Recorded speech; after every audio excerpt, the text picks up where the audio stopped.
Espíritu Santo. Amén. Con la alegría de iniciar un mes, reiniciamos otra vez nuestros estudios, nuestra meditación.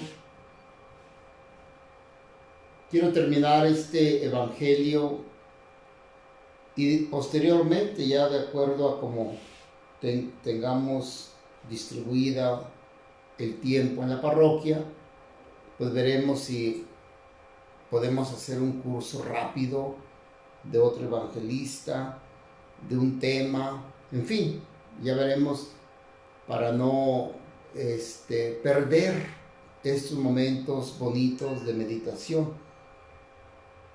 Hoy, hermanos, vamos a meditar quizá uno de los pasajes más dramáticos del Evangelio, que se refiere precisamente a la traición, a la negación. Quizá nosotros no nos sintamos involucrados, o tal vez nosotros digamos, yo jamás traicionaré a Jesús, no lo negaré. Pero Lucas escribe para una iglesia que también es débil y en la cual nosotros estamos involucrados. Cada uno de nosotros siente también la debilidad ante el pecado, la fragilidad para mantener la vida de gracia. Por eso, en el tema que hoy vamos a reflexionar, quizá nos veamos involucrados cada uno de nosotros. En el nombre del Padre, y del Hijo, y del Espíritu Santo. Amén. Amén. El texto bíblico a meditar este mediodía es el de San Lucas, capítulo 22, verso 21 al 23, y luego nos brincamos al verso 31 al 34. Sería esta pues la cita bíblica, y este sería el tema de hoy: el anuncio de la traición de Judas y las negaciones de Pedro.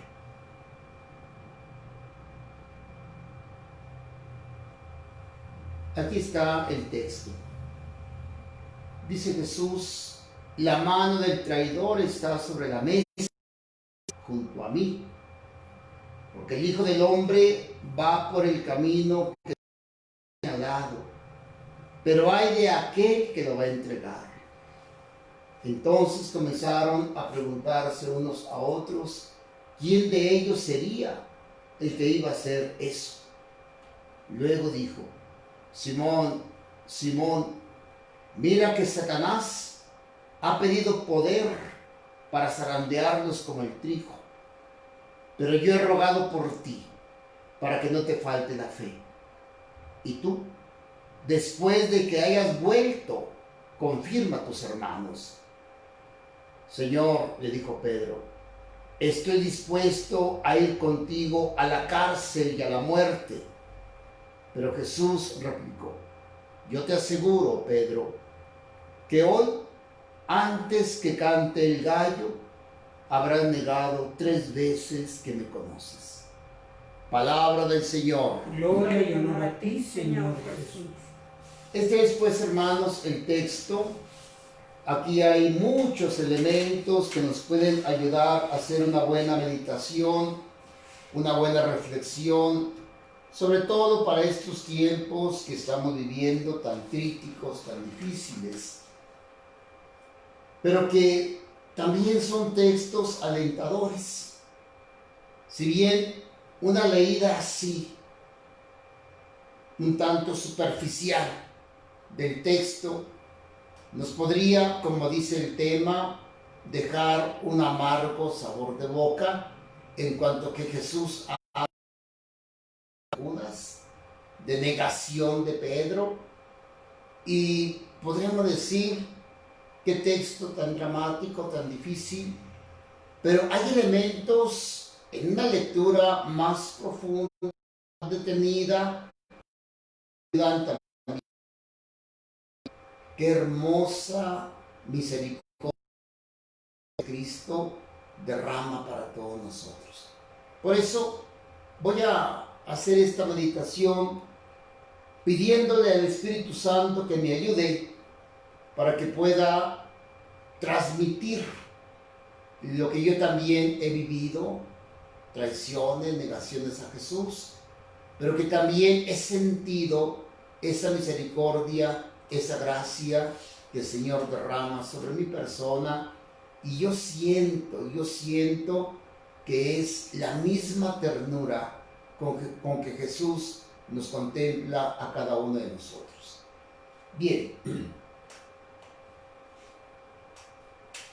pensemos primero, hermanos, el contexto en la última cena, en la Eucaristía.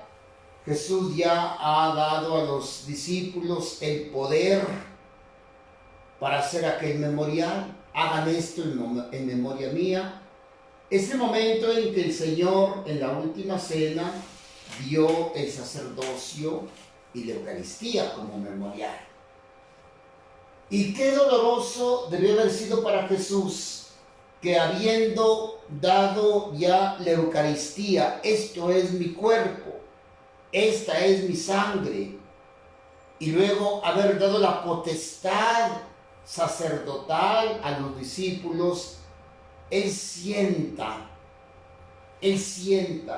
que va a ser traicionado por aquellos a los que les está dando en ese momento la potestad sacerdotal, aquellos a los que les está dando en ese momento su cuerpo y su sangre. Esto es mi cuerpo, esto es mi sangre. No transcurren unas horas cuando ya lo están traicionando y lo están negando. Y no me refiero únicamente a Judas y a Pedro, me refiero al grupo, porque es el grupo el que traiciona a Jesús, es el grupo el que niega a Jesús, en cuanto que todos huyen y lo dejan. Reflexionemos pues en esto, hermanos, cómo debía haber sido difícil, doloroso para Jesús, que aquí en este grupo de hermanos suyos, de amigos suyos, ya de sacerdotes, como dice el Salmo 41, mi amigo íntimo, en quien yo confiaba, con quien compartía mi pan. Fijémonos en eso. A veces nada más hablamos de la traición de Judas o la negación de Pedro, pero hablemos de algo más responsable todavía. Este grupo de 12 lo han estado siguiendo a Jesús durante 3 años. Y ahora a este grupo ya los constituyó Jesús en sacerdotes. Les dio ya a comer su carne, a beber su sangre y la potestad para hacer el sacrificio eucarístico. No eran cualquier traidor, no era cualquier persona que niega a Jesús. Eran ya del grupo íntimo donde el Señor fundamentó su iglesia. Veamos pues la gravedad de la traición, de la negación. Y Lucas nos advierte a todos los discípulos de todos los tiempos, de todos los lugares, que no por el hecho de compartir la mesa con Él, estamos inmunes de ser traidores. Día con día nosotros compartimos la mesa con Jesús en la Eucaristía. A pesar de la pandemia, las parroquias continuaron celebrando la Eucaristía de manera privada. Y si compartimos el cuerpo de Cristo, la sangre de Jesús, eso no nos garantiza que estemos libres de una traición. Quizá, hasta como dice la gente, que andamos muy metidos aquí y somos los primeros en traicionar a Jesús. ¿Por qué? Pues porque el demonio se fija más en nosotros. El demonio nos seduce más a nosotros, nos ataca más a nosotros. ¿Por qué? Porque somos los amigos más predilectos de Jesús. Y ese va a ser siempre su intento. Yo he reflexionado a lo largo de mi vida sacerdotal cómo mucha gente me dice: Padre, mi esposa y yo, o mi esposo y yo, teníamos viviendo ya 20 y tantos años amancebados y vivíamos bien, y nada más nos casamos por la iglesia y vinieron tantos problemas que ya estamos a punto de separarnos. Y entonces yo les pregunto: ¿y después de que se casaron ya por la iglesia, siguieron comulgando? ¿Siguieron viniendo a la Eucaristía? ¿Siguieron orando como matrimonio? No, pues por eso. Mientras estaban en pecado, cebados, el demonio los dejó tranquilos. Pero una vez que ustedes quisieron arreglar su vida de acuerdo al plan de salvación divino, pues el demonio los atacó. Y si ustedes no oraron, si ustedes no fortalecieron su vida espiritual, ¿por qué les extraña que haya ya tantos problemas en su vida matrimonial? Entonces el demonio se fija, el demonio ataca a los más íntimos de Jesús. Entonces el hecho de que nosotros vengamos a misa todos los días, que escuchemos su palabra día con día, no nos garantiza que vamos a ser traidores. Por el contrario, estamos en la mirada del maligno. Pero también Lucas, y esto es lo hermoso, nos hace ver cuánto le duele a Jesús la traición de aquellos a los que ha admitido en su círculo más cercano, más íntimo. Hermoso que a Jesús le duela que yo lo traicione. ¿Por qué? Porque me ama. La traición de un íntimo duele más. Que me traicione un enemigo es normal. Lo anormal sería que no me traicionara un enemigo. Pero que me traicione un amigo a quien yo amo tanto, duele mucho. Pero duele porque lo amo. Que a Jesús le duela que yo lo traicione, sí, porque me ama. Por eso también para mí es hermoso eso, saber que me ama, que me ama, que me ama, y que por eso le duele mi traición, mis traiciones. Pero vamos más todavía, hermano. Lucas nos describe a los discípulos. Una vez que Jesús ha dicho eso de la traición, ellos comienzan a preguntarse. ¿Quién será? No le preguntan directamente a Jesús, como en el caso de San Juan, sino que entre ellos se preguntan: ¿quién será? ¿Quién será el traidor? Cada uno de ellos siente la fragilidad propia de su vida. A lo mejor soy yo. Pero no lo dice, sino que empiezan a preguntar: ¿quién será? Lucas así lo expresa.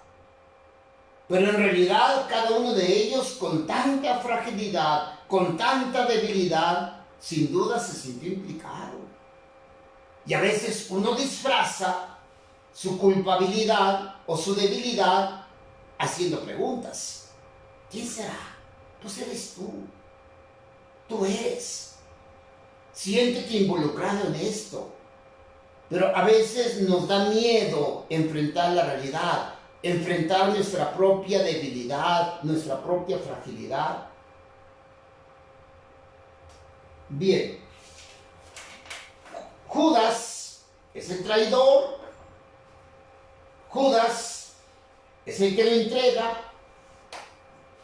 Judas, qué curioso. El nombre hebreo de Judas significa alabanza. Alabanza. Y en verdad Judas alababa a Jesús. En verdad Judas era un hombre que alababa al Señor. Porque lo amaba. Amaba a Jesús. Judas no era galileo. Judas era de la región sur de Palestina. El significado de Iscariote es muy controvertido. Iscariote pudiera ser el gentilicio de Keriot. Probablemente Judas había nacido en ese pueblo llamado Keriot. Este pueblo, Keriot, y por eso a él le llamaban Iscariote, porque era de Keriot. Este pueblo se menciona varias veces en la Sagrada Escritura, en Josué 15:25 y en Amós 2:2. Se habla de Keriot. Entonces por eso Judas le dirían Iscariote, porque era de Keriot.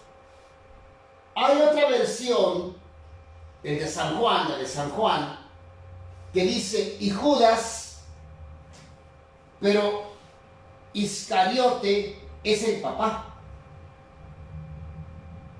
No él, sino el papá.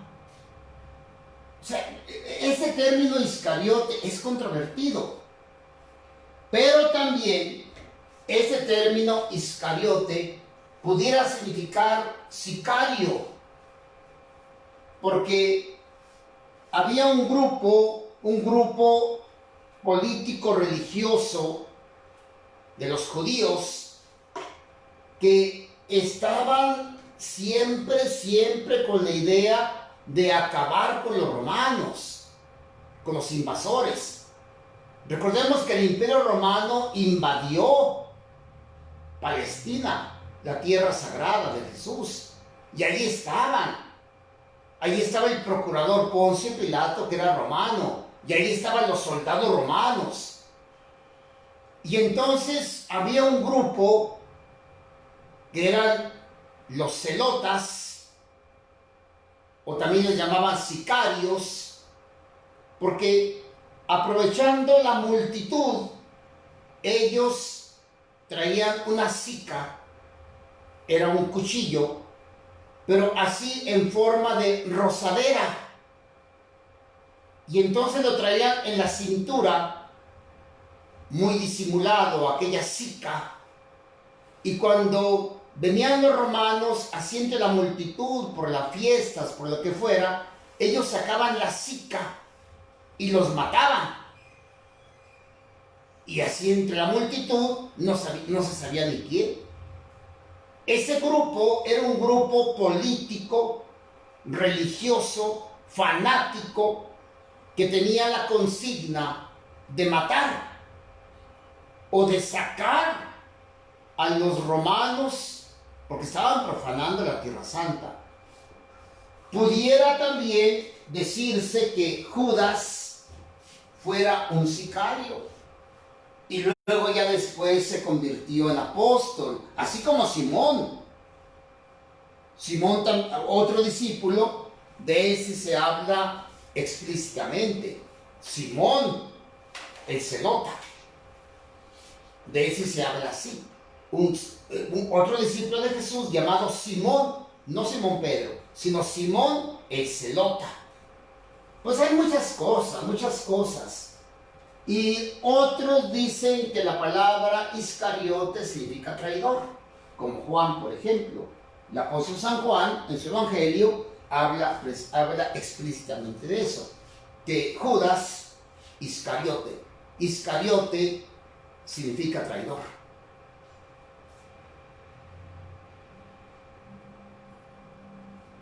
En el caso de la traición de Judas, sigue siendo un misterio. ¿Por qué lo traicionó? No sabemos.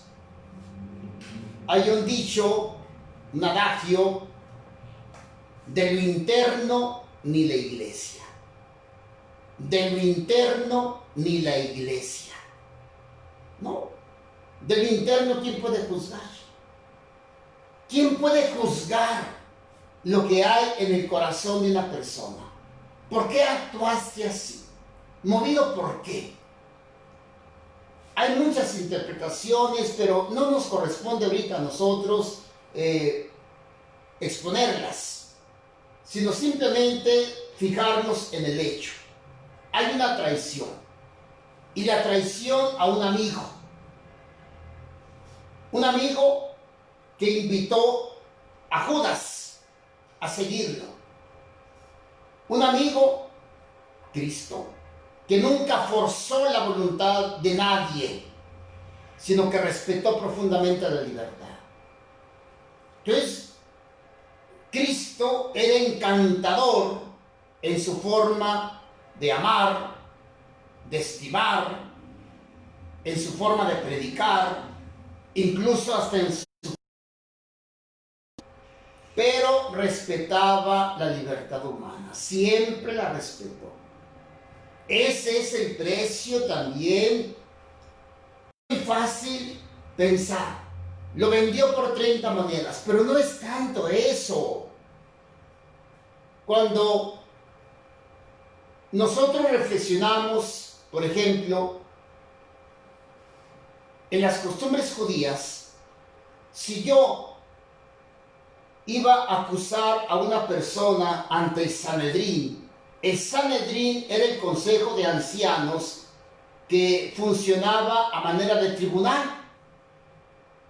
Y como un tribunal, el Sanedrín, 70 ancianos, juzgaban el aspecto civil de la gente y también el aspecto moral, el aspecto religioso.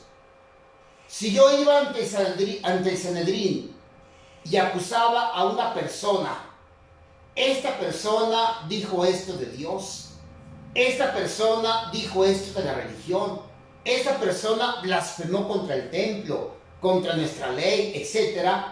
Entonces, aquella acusación era muy grave. Y el Sanedrín me premiaba con unas monedas, como un premio a que yo colaboré para que aquella persona dejara de cometer actos impuros, acciones impuras, pecaminosas en contra de la ley, de la religión de Dios. Pero si mi acusación era falsa, aquel dinero que me daban, que provenía del templo, se convertía para mí en maldición. Cometiste algo grave, una acusación falsa. Ese dinero que te estamos dando va a ser para ti una maldición.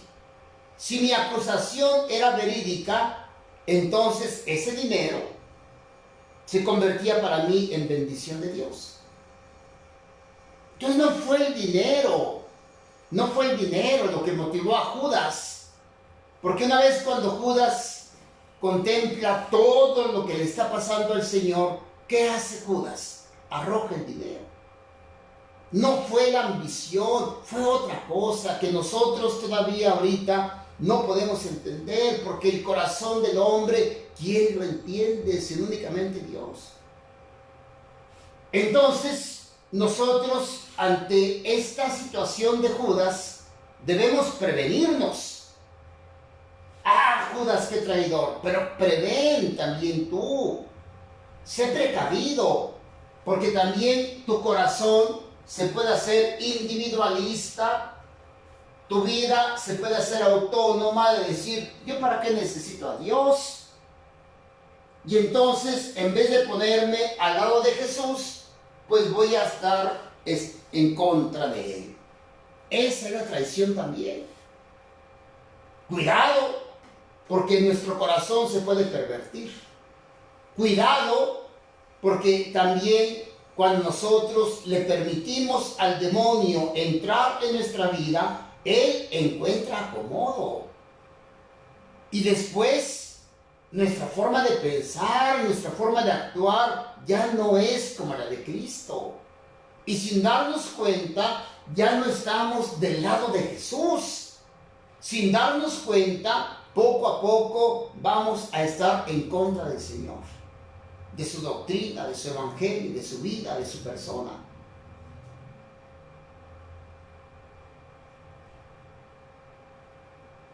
Así pues, hermanos, no únicamente Judas, también Pedro va a fallar, también él. Él, a quien Jesús ya le dio las llaves. Él, que es el primero, el fundamento, el cimiento de la iglesia, también va a fallar. También va a fallar.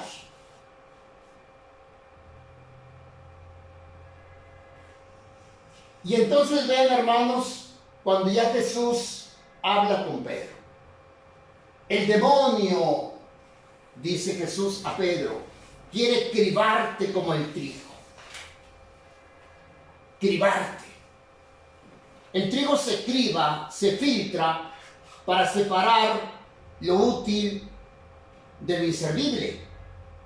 Incluso habrá granos vanos, granos que no sirvan.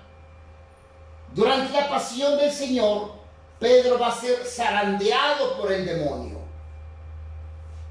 Y entonces Pedro va a sacar a flote toda su miseria, toda su cobardía, toda su fragilidad, toda su superficialidad. Su amor era sincero, sí, pero basado más en lo sensible. Y entonces Pedro, como sensible que era, va a manifestar lo que sentía. ¿Qué sentía en el momento de la pasión? ¿Qué sentía? Cobardía, fragilidad, superficialidad. Y entonces ese dolor de la criba le va a permitir a Pedro ir poco a poco, desprendiéndose de las impurezas como en el trigo. Poco a poco Pedro va a ir separando la impureza de su vida. Poco a poco Pedro va a hacer esto.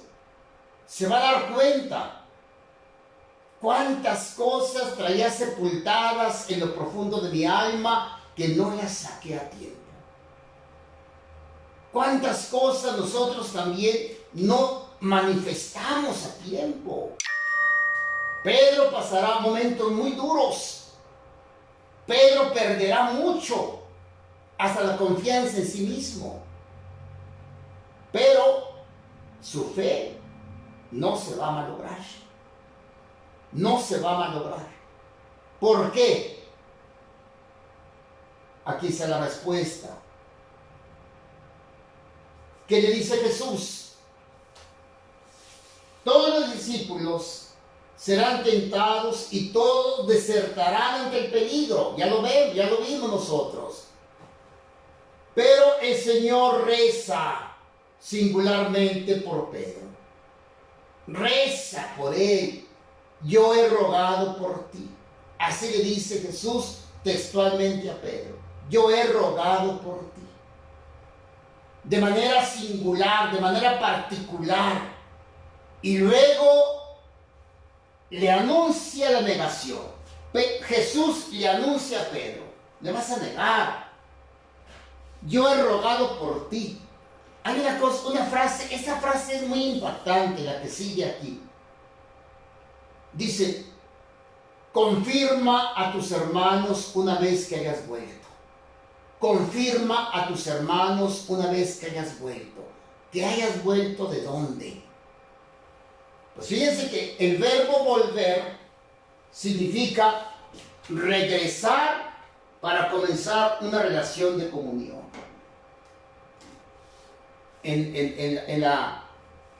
Donde se habla más bonito es en el Evangelio de San Juan, al comienzo, en el capítulo 1. Acuérdense que están Andrés y tal vez Juan como discípulo del Bautista. Y cuando el Bautista ve venir a Jesús, él lo presenta. Y ahí el Cordero de Dios que quita el pecado del mundo. Y entonces Andrés y Juan lo empiezan a seguir aquella tarde. Dejan al Bautista y empiezan a seguir a Jesús. Y en un momento determinado, Jesús se vuelve hacia ellos.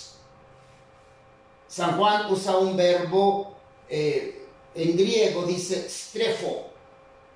Y strefo significa comenzar una relación. En ese momento comienza la relación de Jesús con Andrés y con el otro. Al grado tal de que esa tarde se quedaron con Jesús.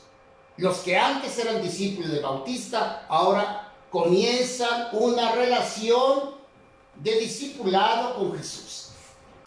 Ahora, Pedro, cuando él vuelva, confirma a tus hermanos. Es decir, cuando reinicies otra vez la comunión conmigo. Eso es lo que le está diciendo Jesús. El demonio te va a zarandear. Tú vas a sentir tu cobardía, tu fragilidad, tu debilidad, incluso lo superficial que eres, Pedro. Pero una vez que hayas pasado eso, que te haya dolido eso, que hayas sacado a flote eso, entonces tú y yo, Pedro, recomenzaremos esa relación de comunión que ahorita se está perdiendo. Y comenzaremos algo nuevo. Entonces ya cuando tú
lo levantó el mismo Jesús.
Gracia actúa sobre ellas.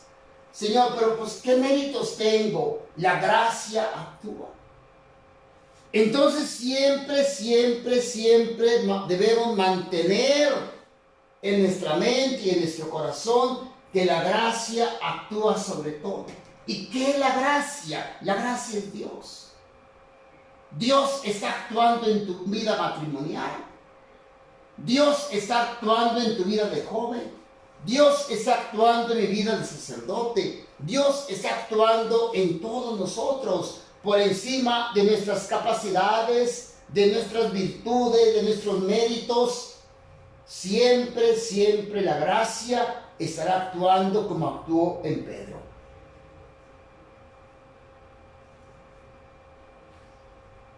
Es interesante, pues, hermanos, cómo Jesús alude a la fragilidad de Pedro, que Pedro pasará por varias dificultades y muy fuertes dificultades que lo van a llevar a negar a Jesús, no que lo conozca. Negar significa ya no quiero nada contigo. Cuando una persona niega a otra, no lo conozco, no significa que no haya tenido una relación con él, sino decir no lo conozco significa no quiero ya ninguna relación con esa persona. Sí, pudo ser mi amigo, pudo haber sido mi maestro, pero si ahorita estoy diciendo no lo conozco, significa ya no quiero nada con él. Pero a pesar de eso, ¿qué dice Jesús? Pedro, he rogado por ti. Y es lo que Jesús hace día con día. Decirnos a nosotros, he rogado por ti. No estás solo. Aunque te sientas solo, no lo estás.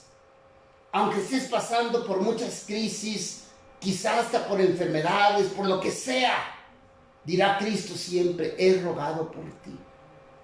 ¿Qué tenemos que hacer nosotros? Ponernos en sus manos, poner yo todo mi esfuerzo para que la gracia también actúe. Porque la gracia no se impone como un huracán. Si yo no quiero, Dios no me va a forzar. Si yo no quiero, Dios no me va a violentar. Dios va a actuar en mí siempre y cuando yo no quiera. Y siempre y cuando yo ponga lo poquito que tenga. Recordemos aquel pasaje tan hermoso de San Juan y también de San Marcos, igual San Mateo, en la multiplicación de los panes. 5,000 personas y nada más 2 panes y 5 pescaditos. Poquito pan y poquito pescado. Y dice Jesús, denme eso poquito y yo pongo lo demás. Lo poquito que sea, 5 panecillos, 2 pescados, lo que sea, poquito que sea, hasta 10 panes, 20 panes, lo que sea. ¿Qué es para aquella multitud? Para aquellos miles, nada. Entonces dame lo poquito que tengas y yo pongo lo demás. Siempre nos estará diciendo eso Jesús. Por eso en esa frase hermosa de Cristo, dedicada a Pedro, también me la dice a mí. He rogado por ti, estoy rogando por ti. No tengas miedo, dame lo que tengas y yo pongo lo demás. Y así, hermanos, la oración de Jesús es para que Pedro pudiera cumplir con su misión. Pedro lo va a negar 3 veces, pero sigue siendo elegido por Cristo, sigue siendo amado por Jesús. Jesús no le retira su amor. Jesús no lo repudia. A pesar de su infidelidad, triunfa siempre la gracia. La gracia siempre triunfa sobre nuestras infidelidades. Y ya para terminar, ese sería un resumen. La experiencia de la caída sirve a Pedro para aprender que no se debe de confiar en sus propias fuerzas, que no se debe de confiar totalmente en el aspecto humano, sino únicamente en Cristo. Confío en mis capacidades, sí, pero confío más en Cristo. La experiencia de Pedro debe servirnos a nosotros para ponernos en sus manos y para decir, Señor, lo que tú quieras. Señor, estoy disponible para ti. Señor, tú mejor que nadie sabe mis debilidades, mis fragilidades, mi forma de vivir superficial, pero aquí estoy. Que la gracia de Dios habite en nosotros, nos bendiga y que día con día demos esa respuesta que Jesús nos está pidiendo, como se la pidió más tarde a Pedro. Que pasen buena tarde.